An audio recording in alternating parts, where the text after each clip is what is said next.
So this is Steven. The channel is called Empty But Full, and I have James right here. He's a friend of mine, and we have been spiritual seekers and friends for a while, ever since we've seen each other at school. And here he is right now. He'll explain a little bit about himself. Okay. Hello, my name is James Steptoe.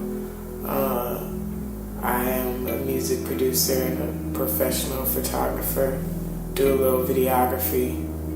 Definitely call myself a young entrepreneur, but definitely handling his business. My spiritual journey started at a young age. I remember I was always observing a lot, looking at people and questioning why. I had experienced this special thing about love. I would say that, but I didn't really see it. I saw people talk about it and they explained it so well, but then I didn't see people keep the true word. Yeah. So that was something that really stood out. But then love was in the Bible, love was also in the Spirit of God. So you see what I mean? It's like there was a Spirit of God that spoke of love, and that was something to be true. But then I saw people that weren't true with their word, but they spoke about love. So I was kind of confused already. It was like, why don't people keep their word? But everybody says they love, like I love you.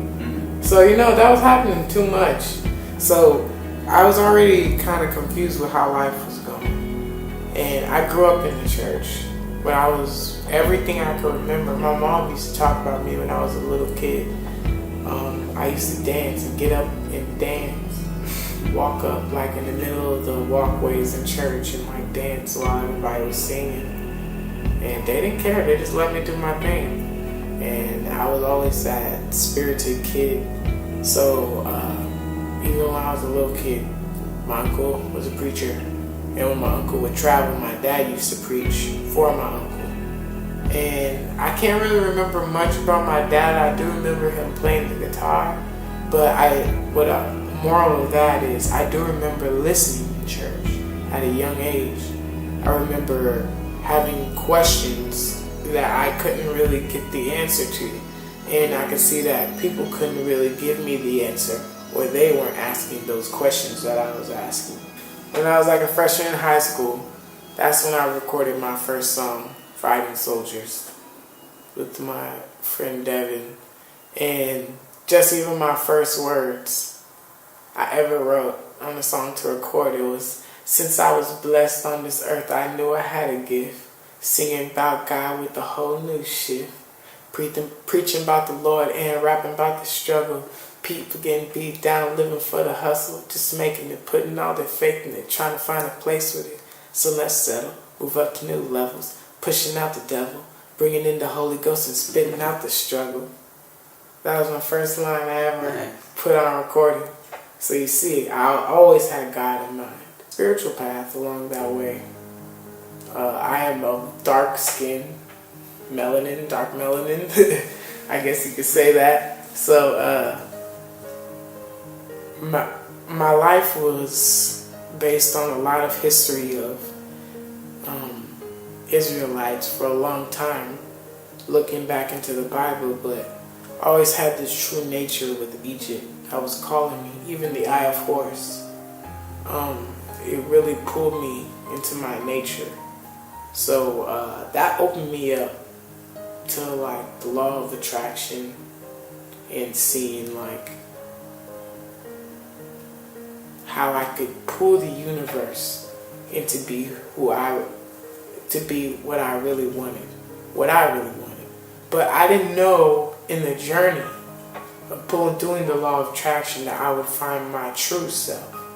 Even though I wanted it, I just didn't know how big it really was until I went further in.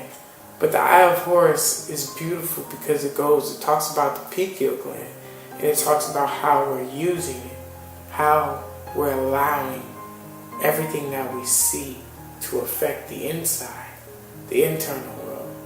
and how everything is only, everything we perceive in life is a reflection of our inner self. So these things that we're perceiving externally actually are reflections of the internal. And that was the waking up point. As I started to see in college, I was starting to see more and more. I started getting more communications. I started having these senses, and then I would describe them, and I had some conscious friends around. And I remember first time I told my friend about a romantic experience with me and my woman. But basically he was like, that's extrasensory perception, because I was able to read her mind. And then I just understood it, I understood that it was so much more, that, the way I was using this vehicle, this thing we call a body, the mind. I didn't know how big and complex it could get, but I just knew at that moment that I was using it. What is a good way to start on the path of spiritual life? Okay. Go ahead and see if you can answer this. So how I entered spiritual life, first it was a big glob of stuff happened to me. Some drugs happened to me, psychedelics, what really would happen to me. They really expanded my consciousness, really showed me a couple answers and experiences and different perspectives on life.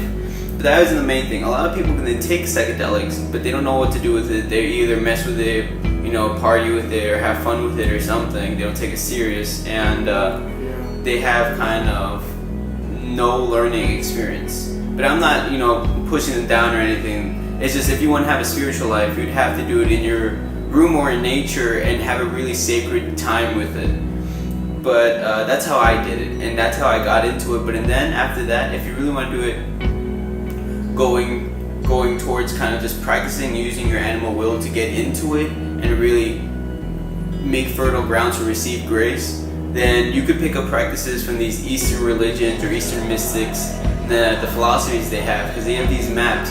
These conscious maps that these yogis have been working with for thousands and thousands of years.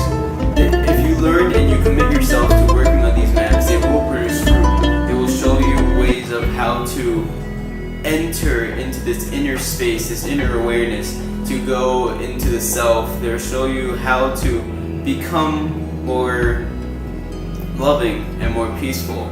They'll show you become more conscious of yourself and more conscious of situations. And if you would reach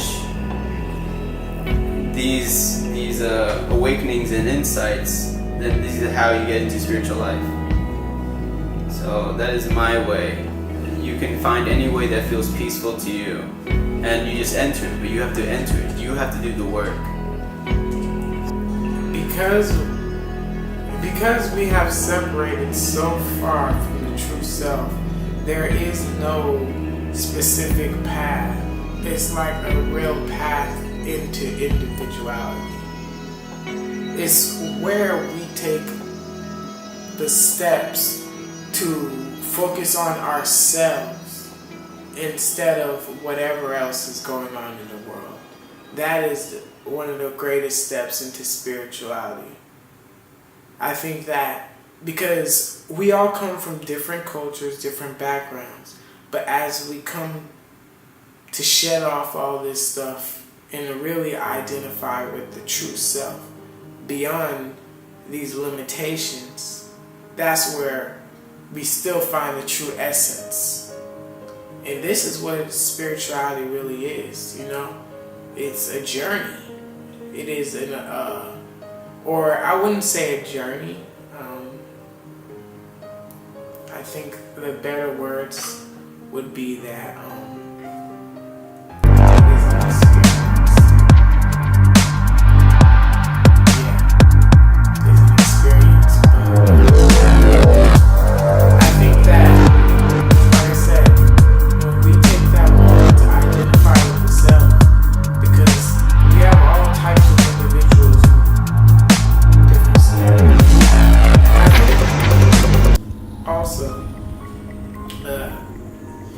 if you want to look at one of the best paths into spirituality, I would say it's kind of like taking a jump off of a waterfall, or really pushing yourself off the edge, pushing yourself to limits that you never have before. This is like stepping into spirituality. And the best way to come to terms is when you step out of this comfort zone. Usually, when you really want to take when a big step in spirituality it comes with an ego death. It comes with an awakening, and sometimes that's what's the trigger. It's the trigger of a death, of you almost dying. Some type of you going like completely broke. Your wife leaving you, your girlfriend dumping you, whatever. Midlife crisis. Yeah. There's so many situations, but this is the things that makes people come to conclusions that, oh man, my life is more serious than I'm taking it.